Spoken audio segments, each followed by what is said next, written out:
قرآن مجید میں وراثت کی تقسیم کا کیا طریقہ بیان کیا گیا ہے جس کے مطابق بیٹے کا وراثت میں بیٹی کی نسبت زیادہ حصہ ہے؟ اس ملک، معاشرے اور ماحول کے مطابق اور پس منظر میں اگر ماں باپ اپنی جائیداد کو بچوں یعنی بیٹے بیٹیوں میں برابر تقسیم کرنا چاہیں تو کیا یہ ممکن ہے؟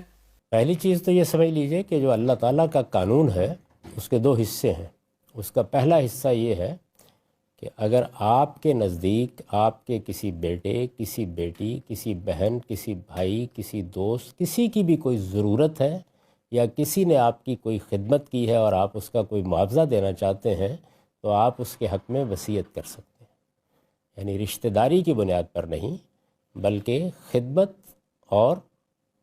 ضرورت کی بنیاد پر۔ میں اس کی چند مثالیں عرض کر دیتا ہوں۔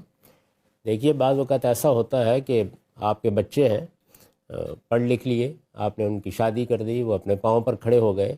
کوئی ایک بیٹا یا بیٹی ہے جس کی تعلیم ابھی مکمل نہیں ہوئی، تو یہ اس کی ضرورت ہے کہ اس کے لیے وصیت کی جائے۔ اسی طرح سے کسی بیٹی کو طلاق ہو گئی، کوئی بچی بیوہ ہو گئی، اس کے لیے کوئی بندوبست نہیں ہے، آپ سمجھتے ہیں کہ اس کی ضرورت ہے کہ آپ اس کے لیے کوئی وصیت کریں، تو اللہ تعالیٰ کہتے ہیں کہ ضرور آپ اپنے مال میں سے وصیت کر دیں۔ اس وصیت پر کوئی پابندی نہیں لگائی گئی، یہ آپ کو طے کرنا ہے کہ کسی کی ضرورت یا کسی کی خدمت کے عوض میں آپ اگر کچھ دینا چاہتے ہیں تو وہ آپ دے دیں۔ اس میں اگر کوئی نصیحت بھی کی گئی ہے تو یہ ہے کہ کوئی حق تلفی نہ کرو، کوئی بے انصافی نہ کرو، اس کی کوئی مقدار بھی مقرر نہیں کی گئی بلکہ آپ پر چھوڑ دیا گیا ہے۔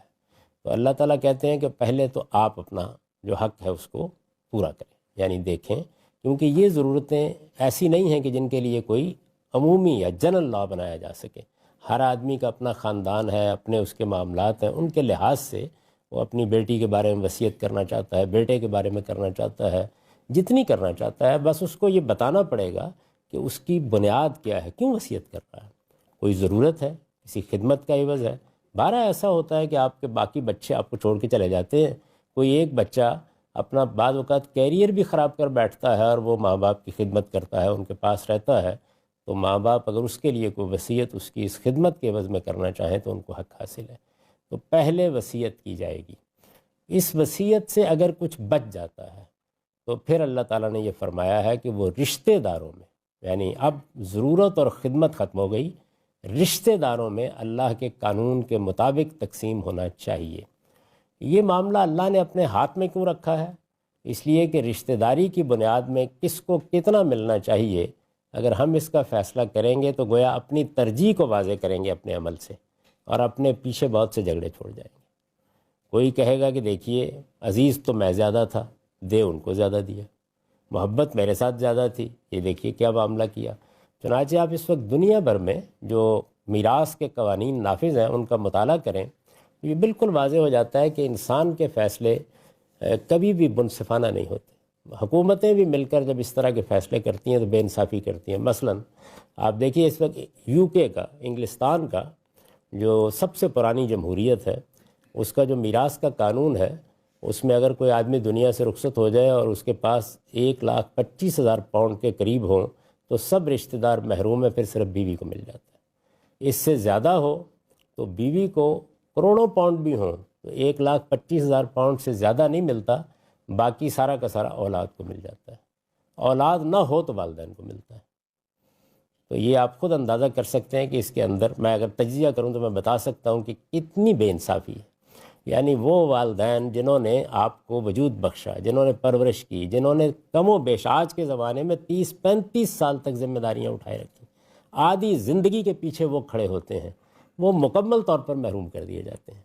تو اللہ تعالیٰ نے اس معاملے کو انسانوں پر نہیں چھوڑا،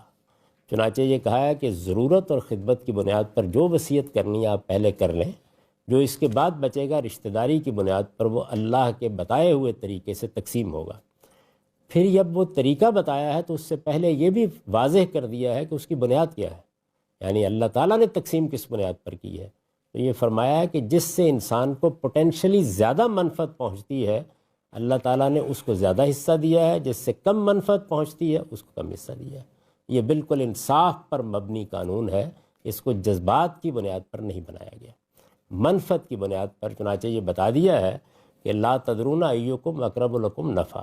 تم اصل میں نہیں جانتے، فیصلہ نہیں کر سکتے کہ کون منفعت کے لحاظ سے تمہارے کتنا زیادہ قریب ہے۔ تو رشتہ داری کو بنیاد بنا کر اللہ تعالیٰ نے یہ قانون دیا ہے، چنانچہ اس میں عورت اور مرد کی بنیاد پر کوئی فرق نہیں کیا گیا۔ مثال کے طور پر ماں اور باپ دونوں کی منفعت یکساں ہے،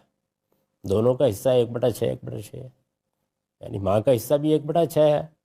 باپ کا حصہ بھی 1/6 ہے، اور اگر آپ دونوں کو جمع کریں تو اصل میں 1/3 یہ والدین کے لیے خاص کر دیا گیا ہے۔ اگر دونوں ہیں تو ان کو مل جائے گا۔ بچوں کے معاملے میں یہ طے کیا گیا ہے کہ چونکہ لڑکی جس وقت اس کی شادی ہوتی ہے تو اس کی منفعت اس کے شوہر اور سسرال کی طرف منتقل ہو جاتی ہے۔ یہ بالکل ایک بدیہی بات ہے، ہر آدمی اس کو مشاہدہ کر سکتا ہے، اس کا حصہ نصف کر دیا گیا ہے۔ تو یہ بنیاد ہے جس پر اللہ تعالیٰ نے یہ حصے تقسیم کیے ہیں۔ باقی اگر کسی کو اس پر اطمینان نہ ہو اور وہ کسی اور قانون کی پیروی کرنا چاہے تو اللہ نے مجبور نہیں کیا، لیکن جو کچھ انصاف ہے وہ یہی ہے۔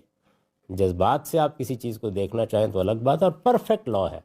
یعنی پہلے ہمیں حق دیا گیا ہے کہ ہم ضرورت اور خدمت کی بنیاد پر وصیت کریں، جو کچھ بچ گیا ہے اس کو قرب منفعت کی بنیاد پر کس سے زیادہ نفع پہنچتا ہے، نفع صرف معاشی نہیں ہوتا، ہر لحاظ سے اس کا حصہ مقرر کر دیا گیا اور اسی لحاظ سے کم و بیش کیا گیا۔